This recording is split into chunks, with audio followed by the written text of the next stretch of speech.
देखिए, ये जो यात्रा या परेड चल रही है, इसमें चाहे फैमिली फ़ोटो फ्रेम में फिक्स ही फ़ोटो आई हो, लेकिन कम से कम इस यात्रा का एक प्रभाव तो कुछ लोगों पे ज़रूर दिखाई पड़ रहा है कि सामंती अहंकार कम से कम जो है वो सनातनी संस्कार के इर्द गिर्द पहुंच रहा है।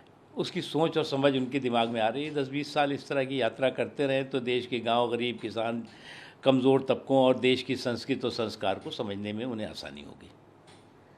रिपोर्ट कार्ड मांगा था जो नेशनल कॉन्फ्रेंस है उनका, उस पर फारूक अब्दुल्ला ने रिपोर्ट कार्ड भी दिया है और ये कहा है कि अब केंद्र सरकार बताएं कि 3 साल में उन्होंने क्या काम किया। देखिए, आज की तारीख में जम्मू कश्मीर में जो ख़ानदानी सियासत थी और पानदानी विरासत थी, जो कि जम्मू कश्मीर की प्रॉस्पेरिटी को और पीस को अपने पॉलिटिकल हितों के लिए नुकसान पहुंचा रही थी, जम्मू कश्मीर की पीस और प्रॉस्पेरिटी पर पॉलिटिकल पलीता लगा रही थी, वो पूरी तरह से परास्त हुई है।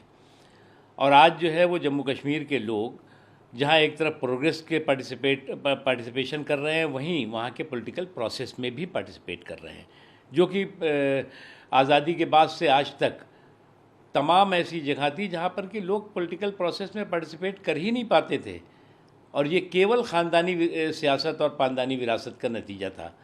वो चाहते ही नहीं थे कि जम्मू कश्मीर के लोग तरक्की के रास्ते पे चलें, जम्मू कश्मीर के लोगों को के विकास हो सके, उनकी आंखों में खुशी, उनकी ज़िंदगी में खुशहाली हो आ सके। वो तो चाहते थे कि लोगों में डर रहे, खौफ रहे, आतंकवादियों, अलगाववादियों का जो है वो खौफ बना रहे, ताकि उनकी दुकानें चलती रहें। वो बंद हो रही हैं, तो इसलिए अब बौखलाहट दिखाई पड़ती है।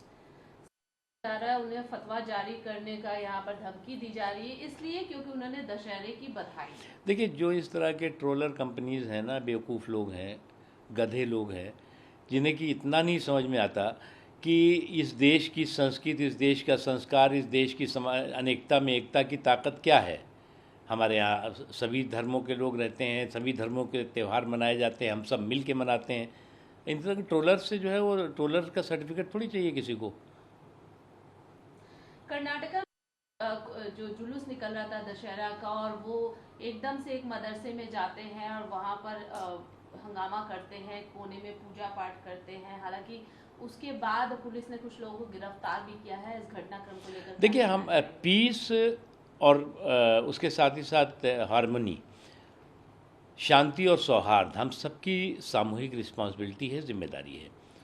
और कोई भी ताकत हमारे देश के सौहार्द को, हमारे देश की सहिष्णुता को, हमारे देश की संस्कृति को, हमारे देश की पीस को नुकसान ना पहुंचा पाए, इसकी हमें कोशिश करनी चाहिए। और कोई भी छोटी सी भी गलती, ऐसे ताकतें जो ताकतें कि देश के सौहार्द और देश की सहिष्णुता और देश की शांति को नुकसान पहुंचाने की कोशिश कर रहे हैं, उनको मौका न दें।